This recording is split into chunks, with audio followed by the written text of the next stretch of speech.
Hey guys, so in this video I'm going to be showing you how I like to do my lived-in bronze. I wanted to show this in black and white so it looks even more dramatic once we see it at the very end. So this is our starting canvas. We haven't lightened her hair in about 8 months. So we really wanted to do something super fun today. So we went in and we added in 1 row of hand-tied wefts just to give her a lot of thickness and fullness, really just fill in her gaps and make her ends look super seamless and awesome. So I'm using my favorite brand, which is Scottie Ashton, like many of you probably already know. And the colors I'm using are Monarch and Carob. Those are my favorite colors to create a seamless blonde. They're rooted, they're low lighted. The blondes are warm, but not too warm. So I'm just going in and stitching this in first, just so I can know exactly where I need to place my color. Then I'm going in with Schwarzkopf Blonde. I'm starting with 7 volume. I do like to add a little bit of Wella Free Lights, just a little bit of that lightener in with my Blonde. It does help my consistency to not quite be so thick, and it does help it so it doesn't oxidize quite as quickly. And then I'm going in and just doing my signature TZ light placement and just kind of technique that way. So I'm doing deep V's. I like to paint it up in the corners, up a little bit higher, saturate a little bit more. And I am just taking another foil, obviously, and just saturating through the ends. I'm not necessarily wanting to go so like too much brighter than I am, since her ends are previously lightened. I do just want to make sure that any light pieces I'm adding in are going to match the lightness of the extensions. So if her ends are already that lightness anywhere, I'm just going to be leaving those out. We are doing just a partial since we added in the extensions. We don't necessarily need to do everything because the extensions do a lot of coloring for us. Also, sorry it's blurry right there. I keep getting in front of the camera, so it keeps shifting things a little bit funky. I do want to make sure that I'm leaving a good amount of dark in between, since she does like to feel very much like a brunette still. We don't want to over foil her. So always make sure that you're leaving a good amount of dark in there, because since the extensions do have a nice combo of light and dark, you don't want to be going in with all the hair that's laying above it and have it be super blonde. That would look very unnatural. So make sure that you're mimicking what the extensions are naturally doing. So as I just worked my way up the back of the head, I did the same thing. Once I got to the point where each section was about as wide as my foil, I did switch to going like up the head, just like vertically or horizontally, whatever that is, once I got to that point. So then around her face, I am doing a few baby lights. The first ones I did a few actual like slices, and then the further back I just use my comb and just weave things a little bit more.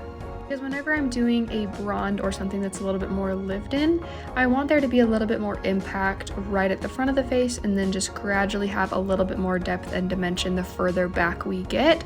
That way it looks a little bit more natural and naturally more sun-kissed, because if you're thinking about it, if you look at a kid, for example, if they have sun-kissed hair, they have a lot more brightness right through the front, a little bit more depth on the back, and especially more depth like at the underneath by like the base of their neck. It's typically a little bit darker. So you can make this placement and like the impact of this really as like high impact or low impact as you want to. With her, we do like to have the higher up money pieces. We don't, however, want them to feel thick or chunky or anything like that, just because we do like to go quite a long time between colors, and we don't want something that's gonna grow out super funky. The key with working with dark hair is that you want to make sure that everything in a foil is very, very thin. The thinner your section is, the higher and better and more evenly it will be able to lift.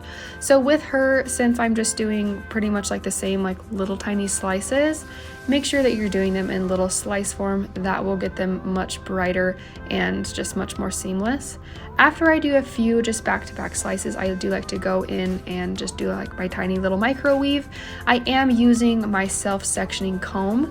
That honestly has been the biggest game changer in my color applications. It has saved me so much time, my wrists don't hurt anymore, and it makes any type of TZ light or foliage so much easier. So with this, I do like to do a little bit of a rotating money piece. It's hard to kind of see right here, but I like to essentially do back-to-back ones, and then I start moving my angle up, but keeping my like top point the same. So that way I have a lot more impactful brightness right at that money piece, but it's not thick because there's hair that's still going to fall over it. So that way it gives the illusion of a thick money piece because our ends are a lot thicker and brighter, but we don't have any weird chunks right up at the front. So then once I've done her front like little foils, I'm going in and I'm going to teasy light the rest. I'm going to angle it up higher around her face, lower through the back. That way naturally, once I brush this out and as it falls straight down, because I am foiling on an angle, so that way it's even softer, my foil will be even more pronounced once I've like brushed this down straight. You want to make sure that you're thinking of all of the different strategies when it comes to foliage and teasy lights. You want to make sure that you're not painting anything really on a just like horizontal angle. You want to really play with the angles. You want to make sure that you're teasing correctly and that your painting is super soft. Because honestly, if I was still painting on an angle like I am, still teasing it, but I wasn't making sure that my blend was super seamless and super angled, it wouldn't look good. So you do have to have all three in order to make it look really nice and seamless. Once I have foiled her, I did the exact same thing on the other side. This is our raw lift. Her hair honestly lifted great. So then I'm going in with Redken SEQ 8V, 9NB, 8NA. I did smudge her front pieces with 2M and 3N in Redken SEQ. I just tapped those just a little bit. Once I have toned, I'm just going in and blow drying her so everything's nice and smooth.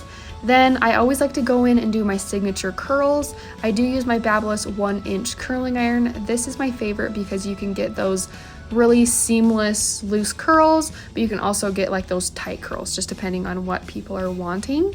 So I do like to curl everything going the same direction, so that way when I brush it all out at the end, it just like creates more of a wave effect. Once I've curled her entire hair, I'm going in with a little bit of oil. I am using the U oil by Unite. That one is my favorite. It does have a smidge of like warmth to it, so it's great for someone that has blonde hair or is a brunette.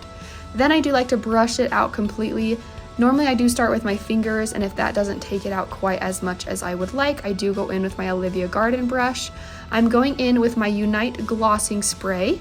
Then here is our after. How stunning is that? This is me taking my after photos. I do like to primp and like pull things just to kind of get all the angles I want, but this is how it turned out. I love it. It turned out so seamless and so beautiful. She's still very much a brunette, but with a little bit of sass. So thank you so much for watching.